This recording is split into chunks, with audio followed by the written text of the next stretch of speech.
tous en visite dans la région du plateau central. Le capitaine Ibrahim Traoré a affirmé que le Burkina Faso ne lutte plus uniquement contre le terrorisme, mais pour son indépendance face aux puissances occidentales. Devant des milliers de partisans, il a dénoncé les impérialistes qui, selon lui, cherchent à semer le chaos pour piller les ressources africaines.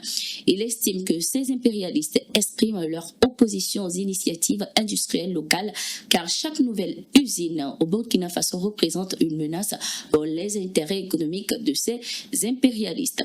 Le président du Faso a également pointé du doigt la manipulation médiatique, appelant les Burkinabés à se méfier des médias occidentaux comme RFI et Jeune Afrique qu'il accuse de désinformation. Il a révélé que ce dernier avait tenté de collaborer avec lui en 2022, une offre qu'il avait rejetée. Rappelons que depuis fin 2022, le gouvernement burkinabé a suspendu plusieurs médias occidentaux pour ce qu'il considère comme une atteinte à la souveraineté de son pays. Le capitaine Ibrahim Traoré a conclu en réaffirmant sa volonté de bâtir un Burkina émancipé et résistant aux ingérences extérieures. Au Sénégal, le président Bassirou Diomaye Faye a reçu ce 20 mars le rapport annuel du médiateur de la République. Ce document qui dresse un bilan des actions menées au cours de l'année 2024 met en lumière les plaintes traitées et les mesures adoptées pour améliorer la relation entre les citoyens et l'administration publique. Le rapport contient également des recommandations visant à renforcer la gouvernance, à améliorer les services publics et à garantir une meilleure protection des droits des citoyens. Le chef de l'État a salué ces propositions, soulignant leur importance pour renforcer la transparence et l'équité dans la gestion des affaires publiques. Ces recommandations sont essentielles pour restaurer la confiance des citoyens envers leurs institutions, a déclaré le président Bassirou Diomaye Faye, réaffirmant son engagement à mettre en œuvre des réformes administratives adaptées. Ce rapport constitue un outil clé pour orienter les décisions gouvernementales et améliorer les mécanismes administratifs du pays. Direction le Niger à présent, le général Abdourahmane Tiani, chef de l'État et président du Conseil national pour la sauvegarde de la patrie CNSP, a reçu ce 20 mars Amadou Keïta, ministre malien des Mines et président du Conseil des ministres de l'autorité du Liptako Gourmand ALG. Cette rencontre visait à soumettre au président nigérien des documents relatifs à l'organisation d'une prochaine conférence des chefs d'État de l'ALG. L'objectif est de fixer une date pour cette réunion avec les dirigeants du Burkina Faso et du Mali afin de redéfinir le cadre institutionnel de l'ALG dans un contexte marqué par la création de l'Alliance des États du Sahel AES. Depuis que ces trois pays se sont retirés de la communauté économique des États de l'Afrique de l'Ouest, CEDEAO, l'autorité du Liptako Gourmand doit s'adapter à la nouvelle configuration géopolitique de la région.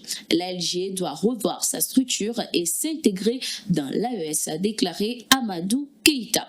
Le ministre malien s'est dit satisfait des échanges, saluant la vision du président Tiani sur le rôle stratégique de l'ALG.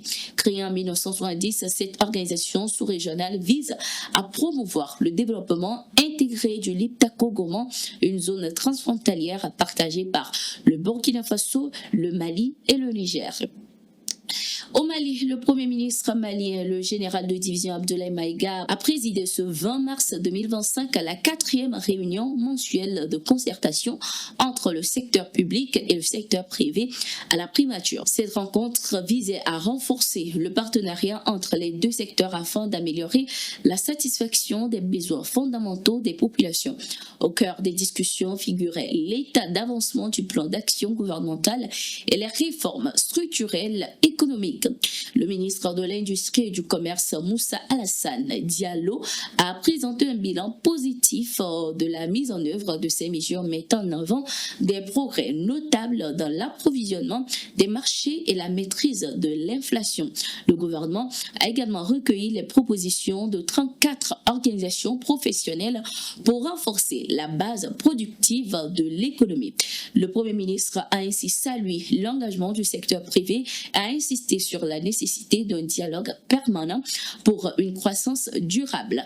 Dans un contexte marqué par le Ramadan et le Carême, l'approvisionnement en denrées de première nécessité a été une priorité. Le gouvernement a ainsi réaffirmé son engagement à soutenir le secteur privé et à poursuivre les réformes en faveur d'une économie plus résiliente. Cette concertation marque une étape clé dans la consolidation du dialogue entre l'État et les acteurs économiques avec pour objectif un développement harmonieux du Mali.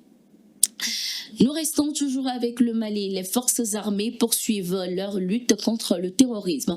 Ce 20 mars 2025, une opération militaire ciblée a permis de neutraliser 2 terroristes et de détruire un pick-up à 5 km au nord-est d'Inkadawa, près de Tessalit. Grâce à des renseignements précis et une surveillance aérienne, les forces armées maliennes ont repéré et intercepté le véhicule suspect, renforçant ainsi la sécurité dans cette région stratégique. L'état-major général des armées a salué le soutien des populations locales dont les informations ont été précieuses pour cette réussite.